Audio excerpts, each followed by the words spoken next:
মামা ভাগ্নে পাহাড় দুবরাজপুর রেল স্টেশন থেকে মাত্র 4 কিলোমিটার দূরে। এটি ছোটনাগপুর মালভূমির পূর্ব অংশবিশেষ। খুব অল্প খরচে যারা উইকেন্ডে একদিনের জন্য কোনো অফবিট ডেস্টিনেশনে যেতে চান তারা এই মামা ভাগ্নে পাহাড় থেকে কিন্তু ঘুরে যেতে পারেন।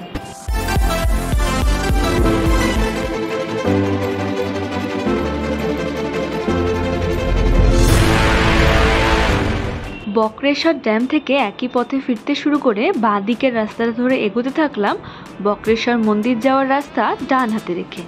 এভাবে রেল লাইন আন্ডারপাস দিয়ে পার করে এগিয়ে চললাম রানীগঞ্জ সিউড়ি দুবরাজপুর রোড ধরে। ডান দিকে টার্ন নিয়ে এগোতে থাকলাম। সোজা কিছুটা এসেই আমরা একটা মোড়ে পৌঁছালাম, যেখান থেকে দুটো রাস্তা চলে গেছে। বাঁ হাতের রাস্তাটা পানাগড় মোরগ্রাম স্টেট হাইওয়ে, আর ডান দিকে রানীগঞ্জ সিউড়ি রোড ধরে আমরা এগোতে থাকলাম। প্রায় 4 থেকে 4.5 কিলোমিটার পরই মামা ভাগ্নে পাহাড়। এভাবে চলতে চলতে দুবরাজপুরের স্বল্প পরিসরের রাস্তার যানজট পেরিয়ে পৌঁছালাম সোজা মামা ভাগ্নে পাহাড়ে। তোরণ পেরিয়ে প্রথমে ডান দিকে রয়েছে গাড়ি পার্কিংয়ের ব্যবস্থা এবং সামনেই সাদা মার্বেলের তৈরি পাহাড়েশ্বর শিব মন্দির।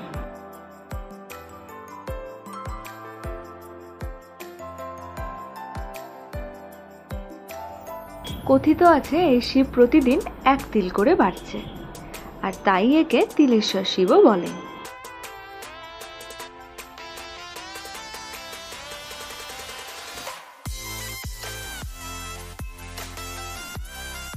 আর শিব মন্দিরের পাশেই পাহাড়েশ্বর হনুমান মন্দির, আর তার পাশ থেকেই রয়েছে পাহাড়ে ওঠার রাস্তা। এগিয়ে চললাম আমরা সেই রাস্তা ধরে মামা ভাগ্নে পাহাড়টা দেখার জন্য। কিন্তু পাহাড়ের এমন চেহারা আগে কখনো দেখা হয়নি। মনে হচ্ছে ছোট্ট বাচ্চারা খেলতে খেলতে ইচ্ছে মতো বড় বড় পাথরগুলিকে একটার উপরে আর একটা তুলে রেখেছে, আর তাতেই তৈরি হয়েছে এই পাহাড়। মামা ভাগ্নে পাথর দুটি পর্যন্ত পৌঁছতে গেলে গাছগাছালি পূর্ণ ও প্রাকৃতিক বোল্ডার ছড়ানোর রাস্তা ধরেই এগোতে হবে। পাহাড়ের মাঝপথেই আছে একটা আশ্রম আর মা পাহাড়েশ্বরীর মন্দির। কথিত আছে লঙ্কা সেতু তৈরির সময় রামচন্দ্র হিমালয় থেকে তার উড়ন্ত রথে যখন পাথর নিয়ে যাচ্ছিলেন তখন সেই রথ থেকে কিছু পাথর এখানে পড়ে গিয়েছিল। সেই প্রাকৃতিক গ্রানাইট পাথরের বোল্ডার দিয়েই পুরো পাহাড়টি তৈরি। অন্যদিকে অপর একটি পৌরাণিক কাহিনী সূত্রে জানা যায় মহাদেব শিব শিল্পী বিশ্বকর্মাকে আদেশ দেন এই স্থানে দ্বিতীয় কাশী নির্মাণ করতে, তাও আবার 1 রাতের মধ্যে। কিন্তু বিশ্বকর্মা নির্দিষ্ট সময়ের মধ্যে সেই কাজ সম্পূর্ণ করতে অসফল হন, আর তিনি তখন কাজটা অসমাপ্ত রেখে চলে যান, যার থেকেই আজকের এই পাহাড়ের সৃষ্টি। এই রাস্তা ধরে সোজা এসে বাঁ হাতের রাস্তাটা নেব আমরা মামা ভাগ্নে পাহাড়টা যাওয়ার, আর তারপর মামা ভাগ্নে পাহাড় দেখে সেখান থেকে ডান হাতের রাস্তাটা নেব বেরিয়ে যাব। চারিদিকে অসংখ্য বিভিন্ন আকৃতির পাথর ছড়িয়ে ছিটিয়ে রয়েছে। বেশ সুন্দর লাগছিল চারিদিকের পরিবেশ। তবে লক্ষ্য করার বিষয় হলো বর্তমানে কোনো পাথরই কিন্তু খালি নেই। প্রায় সবগুলোতেই বিভিন্ন নাম জ্বলজ্বল করছে, যা সত্যি লজ্জার বিষয়। এমনকি লক্ষ্য করলাম পাথরে লিখবেন না কথাটিও কিন্তু পাথরের গায়ে লিখেই বোঝানো হচ্ছে।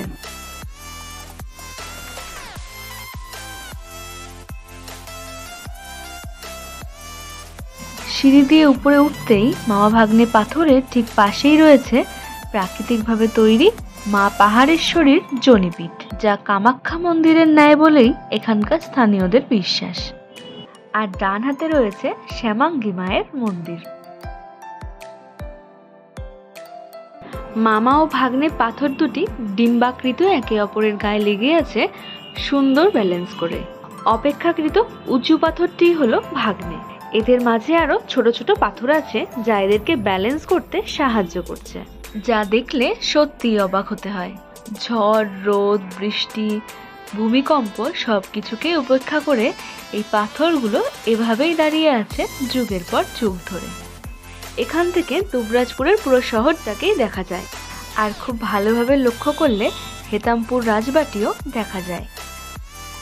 এখানকার স্থানীয়দের মুখ থেকে শোনা এই পাথরগুলির ফাঁকে কিন্তু আগে বাঘ থাকতো। সবকিছু মিলিয়ে মামা ভাগ্নে পাহাড় অফবিট ডেস্টিনেশনগুলির মধ্যে অন্যতম। শীতকালে এখানে আসলে পিকনিক মেজাজে কিছুটা সময় অনায়াসেই কাটানো যেতে পারে। যদিও বর্ষায় এর রূপ থাকে অনন্য, তবে তখন কিন্তু আবার এখানে সাপের উৎপাত থাকে। আমরা এখন ফিরে চলেছি আমাদের পরের গন্তব্যের উদ্দেশ্যে। আসার সময় যেমনটা আপনাদেরকে দেখিয়েছিলাম যে এখন ফেরার সময় বাঁ হাতের রাস্তাটা ধরেই কিন্তু আমরা সোজা গিয়ে উঠবো একদম আমাদের আজকের পার্কিং স্পটে। এখানে যেতে হলে হাওড়া থেকে ময়ূরাক্ষী ফার্স্ট প্যাসেঞ্জারে দুবরাজপুর স্টেশন নেমে সেখান থেকে টোটো করে অনায়াসেই পৌঁছে যেতে পারবেন মামা ভাগ্নে পাহাড়। আর যারা বোলপুর হয়ে যেতে চান তারা বোলপুর জাম্বনি বাস স্ট্যান্ড থেকে বাস ধরে 42 কিলোমিটার পথ, যা পৌঁছাতে সময় লাগবে 1.5 ঘন্টা মতো, তা পার করলেই পৌঁছে যাবেন মামা ভাগ্নে পাহাড়।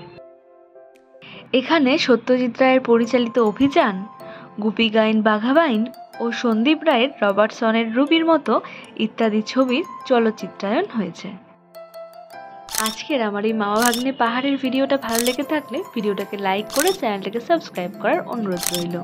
দেখা হচ্ছে তবে পরবর্তী পর্বে বর্ধমানের আরও একটি সতীপীঠের সাথে। তাহলে ততক্ষণের জন্য ভালো থাকবেন, সুস্থ থাকবেন।